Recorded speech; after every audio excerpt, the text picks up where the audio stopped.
दोस्तों जब बात आती है बिजनेस पे तो मैक्सिमम लोगों की मेजर प्रॉब्लम होती है पैसों को लेकर, क्योंकि इंडिया में 80.91% लोग बिलोंग करते हैं मिडिल क्लास कैटेगरी से और इसी में से 52% लोग होते हैं लोअर क्लास कैटेगरी से। और देखा जाए तो किसी भी मिडिल क्लास या फिर लोअर क्लास पर्सन के लिए बड़े स्केल पर बिजनेस करना बहुत ही रिस्क और इम्पॉसिबल से भरा काम हो जाता है, क्योंकि एक मिडिल क्लास या फिर लोअर क्लास व्यक्ति की हर साल इनकम होती है लगभग 2 से 5 लाख रुपए के बीच, जो कि बड़े स्केल में बिजनेस करने के लिए बहुत ही कम अमाउंट है। और दोस्तों इन्हीं पैसों से उन्हें अपने पूरे परिवार को भी चलाना पड़ता है। सो दोस्तों इसीलिए आज के इस वीडियो में business execution for result book की मदद से हम सीखेंगे कि कैसे एक छोटे और मध्यम बिजनेस की शुरुआत करके उसे सफल बनाया जा सकता है, जो किसी भी मिडिल क्लास या फिर लोअर क्लास पर्सन के लिए करना बहुत ही आसान और फायदेमंद रहता है। और दोस्तों इंटरेस्टिंग बात यह भी है कि इस बुक के ऑथर स्टीफन लिंच खुद ही एक बिजनेस स्ट्रेटेजी डेवलपर है। तो दोस्तों ज्यादा वक्त बर्बाद ना करके वीडियो को शुरू करते हैं। अपने बिजनेस को सक्सेसफुल बनाने के लिए सबसे पहले गोल सेट करें। दोस्तों सैम वॉल्टन जो कि वॉलमार्ट के फाउंडर थे, उन्होंने भी एक बड़ा ही अजीब गोल सेट किया था।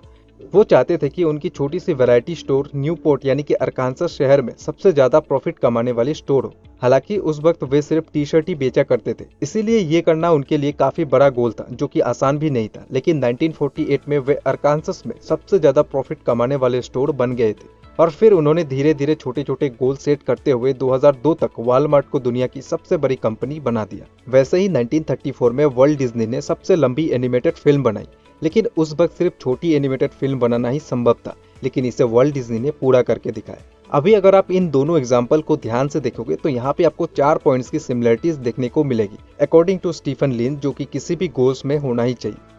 नंबर 1, आपके गोल्स बड़े होने चाहिए, जैसे वॉल्टन का था अपनी छोटी सी शॉप को सबसे प्रॉफिटेबल शॉप बनाना।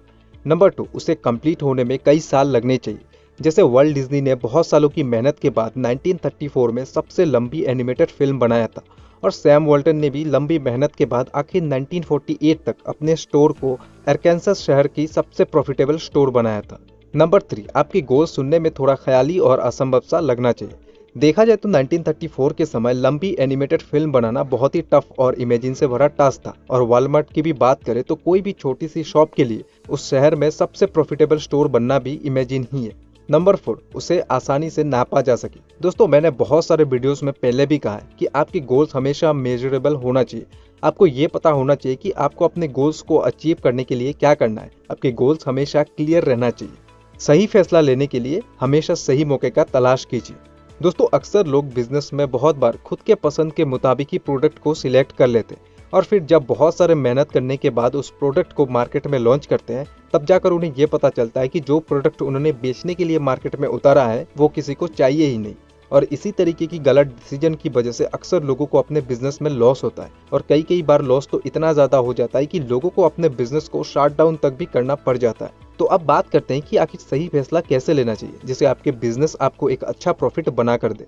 दोस्तों बिजनेस चाहे छोटी हो या बड़ी, सबसे पहले आपको जितना हो सके सही जानकारी कलेक्ट करके उसे एनालाइज करना शुरू कर देना है। अब दोस्तों यहाँ पर आपको 4 तरीके से एनालाइज करना है: पॉलिटिकल, इकोनॉमिकल, सोशल और टेक्नोलॉजिकल। अब बात करते हैं सबसे पहले पॉलिटिकल फैक्टर की। तो इसमें आपको राजनीतिक मौके ढूंढना है जो टाइम और फ्यूचर में आपके काम आ सके, जैसे कि सैम वॉल्टन में 1960 में किया। उन्होंने देखा कि अमेरिका की सरकार इंफ्रास्ट्रक्चर में इन्वेस्ट करने जा रही है, जिसके चलते वहां के सरकार ने सबसे पहले रोड बनाने का काम शुरू कर दिया ताकि वो सामान को यहाँ वहां ले जा सके।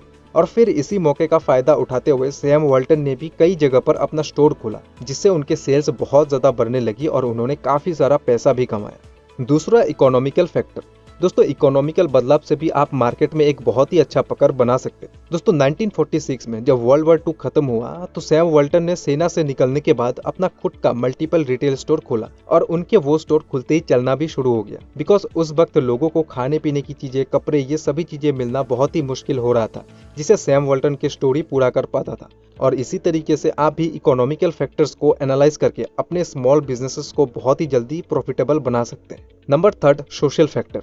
यहाँ आपको अपने कस्टमर्स को, आपके आसपास के लोगों को एनालाइज करना होगा, जैसे कि कस्टमर्स के एवरेज एज कितनी है, वह कहाँ पर और किस तरीके से रहते हैं, वह सालाना कितना कमाते हैं और उन्हें किन परेशानियों का सामना करना पड़ता है, ताकि आप इन सभी चीज़ों को देखकर अपने कस्टमर्स के यूजेस के मुताबिक प्रोडक्ट को मार्केट में उतार सके, जिससे आपके सेल्स हमेशा मेंटेन रहे और आपके सेल्स हमेशा बढ़ती रहे। जैसे कि सैम वॉल्टन ने शुरुआत में जब देखा कि उनके बहुत से कस्टमर्स के पास छोटे बच्चे, तो उन्होंने छोटे बच्चों से रिलेटेड प्रोडक्ट को मार्केट में लाया, जिससे उनके सेल्स भी काफी बढ़ने लगी। Number 4, technological factor. दोस्तों आज से 3 साल पहले की बात करें तो मीशो, जो कि एक ऑनलाइन ई कॉमर्स स्टोर है, उसे सिर्फ कुछ ही गिने चुने लोग जानते थे। लेकिन 2022 आते आते ये स्टोर पूरे इंडिया में इतना फेमस हो चुका है कि हर छोटे बच्चे को मीशो के बारे में पता है। अब देखा जाए तो मीशो की इतनी पॉपुलर होने के पीछे सीक्रेट है टेक्नोलॉजिकल यूजेस की। जैसे कि मीशो की सबसे ज्यादा मार्केटिंग आपको यूट्यूब के ऊपर और वेबसाइट्स के ऊपर देखने को मिलेगा। और इनके एक और पॉइंट जो इन्हें बहुत ही जल्दी सक्सेसफुल बनाया है वो है कम दाम में अच्छे प्रोडक्ट देना, वो भी घर बैठे। और जैसे कि मैक्सिमम लोग आजकल तो खाने पीने की चीज भी ऑनलाइन से ही परचेस करते हैं, ऐसे में अगर किसी को घर बैठे कम दामों में अच्छे कपड़े मिलेंगे तो बाजार में क्यों जाएंगे, ऑब्वियसली वो ऑनलाइन से ही परचेस करना प्रीफर करेंगे। और इसी टेक्नोलॉजिकल यूजेस की वजह से फ्लिपकार्ट, अमेजन जैसे जायंट कंपटीटर्स होने के बावजूद भी आज मीशो एक अच्छे लेवल पर है। अपने गोल्स को हमेशा ट्रैक करते रहें। दोस्तों गोल्स को ट्रैक करने के लिए आपको नंबर का इस्तेमाल करना होगा। नंबर आपको आसानी से आपके गोल्स को मापने में और उसे पूरा करने में मदद करेगा। एग्जाम्पल के लिए अगर आपका मकसद है कि 1 साल में 1 करोड़ रुपए प्रॉफिट कमाना, तो आप आसानी से ये पता लगा सकते हैं कि इसके लिए आपको साल भर में कितने प्रोडक्ट बेचने होंगे। और उसके हिसाब से आप ये भी पता लगा सकते हैं कि हर महीने और हर हफ्ते आपको कितने प्रोडक्ट बेचने होंगे। इस तरह से आप अपने साल भर के गोल्स को नाप सकते हैं और ये पता लगा सकते हैं कि कब आप उससे पीछे चल रहे हैं, जिससे आप अपने गोल्स को हमेशा ट्रैक में रख सकते हैं और अपने बिजनेस को बहुत ही जल्दी ग्रो कर सकते हैं। अपने बिजनेस को आगे बढ़ाने के लिए अपने लोगों के साथ मीटिंग्स करते रहें। दोस्तों बिजनेस तभी सफल होती है जब आप उसमें अपना कीमती वक्त और फोकस को बनाए रखते हैं। लेकिन बहुत से लोग बिजनेस तो शुरू कर देते हैं, लेकिन वे अपने बिजनेस में वक्त और फोकस न देने की वजह से उनके बिजनेस बर्बाद हो जाता है, जो सबसे बड़ी दुश्मन है किसी भी बिजनेस के लिए। लेकिन अच्छी बात यह है कि इनसे बचने के लिए भी कुछ तरीके हैं। जैसे सबसे पहले तो यह है कि आप मीटिंग्स करें। दोस्तों मीटिंग्स आपके बिजनेस के गोल स्कोर को चेक करने में काफी मदद करता है और सही दिशा देता है, ताकि आप गोल से ज्यादा भटके ना। मीटिंग्स करना आपको एक बोझा लग सकता है, लेकिन ये बोझा उठाना आपके लिए बहुत ही जरूरी है। इसमें सबसे जरूरी मीटिंग्स होती है वो मीटिंग्स जो आप हर 3 महीने में करते हैं। दोस्तों हर 3 महीने में अपनी टीम को इकट्ठा करके ये देखिए कि आपने अपने गोल को कितना हासिल किया है। आपको इसमें ये देखना चाहिए कि आपने पिछले 3 महीने में कितना काम किया है और वो कौन सी चीजें हैं जो आपको अपने गोल को हासिल करने से रोक रहा है। और फिर आप स्वॉट एनालिसिस का यूज करके अपनी ताकत, कमजोरी, मौके और खतरे को आसानी से फाइंड कर सकते हैं। एग्जाम्पल के लिए अगर आप प्रोडक्ट डेवलपमेंट में एक्सपर्ट है, लेकिन आप अपने प्रोडक्ट को सही से बेच नहीं पा रहे, ऐसे में आपकी ताकत आपके प्रोडक्ट की क्वालिटी है और कमजोरी है प्रोडक्ट की सेल्स ना कर पाना। और इस सिचुएशन में आपको अपनी सेल्स यानी कि आपकी कमजोरी सही करने का तरीके को फाइंड करना चाहिए। और साथ ही साथ आपको ये भी पता करना चाहिए कि किन चीजों से आपके बिजनेस को खतरा हो सकता है। और दोस्तों इन सभी चीजों को पता करने के बाद भी आप ये पता कर सकते हैं कि अगले 3 महीने में आपको किस तरह से काम करना है। और दोस्तों इसी तरीके से आप छोटे छोटे स्टेप लेके अपने बिजनेस गोल को बहुत ही जल्दी हासिल कर सकते हैं। सक्सेसफुल बिजनेस कभी अपने गोल से भटकते नहीं है। दोस्तों कोई भी बिजनेस तभी सक्सेसफुल होता है जब उस बिजनेस का एक अलग ही पहचान हो। और दोस्तों किसी भी बिजनेस को एक अलग पहचान देना इतना भी आसान का काम नहीं है। इसीलिए दोस्तों आपके बिजनेस को एक अलग पहचान देने के लिए आपके पास इन तीनों चीजों में से कोई एक वैल्यू डिसिप्लिन होना चाहिए। पहला है ऑपरेशनल एक्सीलेंस, जिसमें आपका प्रोडक्ट कम दामों में बिकता है। ऐसे में आपके ग्राहक वो लोग होते हैं जो कम पैसों में घर चलाना चाहते हैं।